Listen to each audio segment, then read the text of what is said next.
despite the winter chill of this cold January morning, there's a great evidence of happiness amongst these people. Their thoughts, prayers, hopes and untiring efforts are finally being realized. They're building a dream.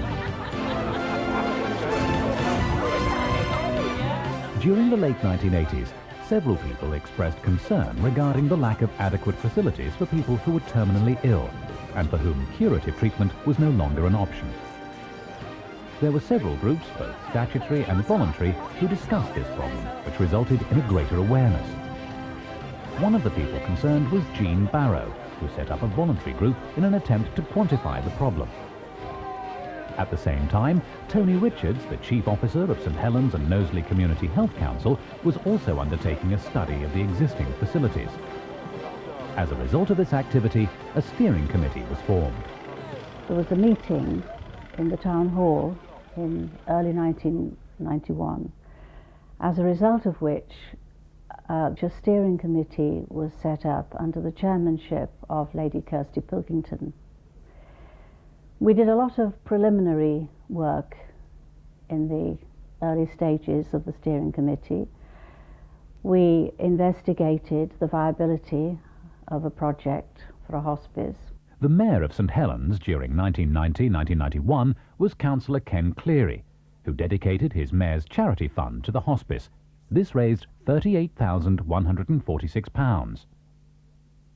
Under the chairmanship of Lady Kirsty Pilkington, the steering committee began the project running in earnest.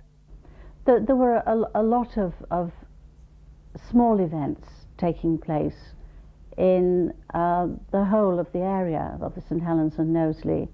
Coffee mornings, concerts, lunches, raffles. By June 1993, it had been decided that a company be formed. A company that would be limited by guarantee, which would also become registered as a charity.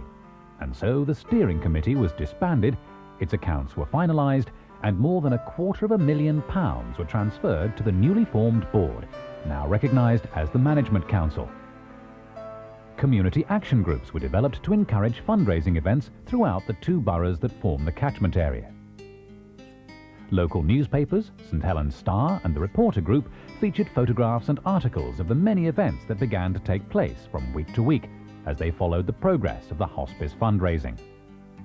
A great milestone in the early fundraising initiatives was realised on Monday, November the 1st, 1993, when the first hospice charity shop opened in Westfield Street, with takings of almost £900 on the first day. Janet Hayhurst was responsible for the opening of the first of our charity shops. We now have two, of course. And this was a great boost to us, but both to our profile and also to the revenue that was coming in.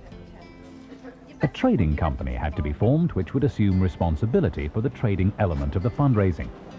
This was done under the chairmanship of Gordon Fishwick. The hospice shop, in its first 6 months of trading, raised more than £45,000 in takings. An area of land in Portico Lane was given by the local authority on which the hospice was to be built, on the boundary of St Helens and Knowsley, the two areas that will be served by the hospice. A milestone for us was the official launch of the appeal. We were fortunate enough to have Martin Lewis, the newsreader, and also vice chairman of the Help the Hospices organisation. He came to be our chief guest on this occasion. Martin delivered his own personal news bulletin, expressing his pleasure to accept the invitation from Lady Pilkington, David Jenkins, Helen Hand and the rest of the team. The event took place at the Highton Suite in Knowsley, and it was, I think, the first time that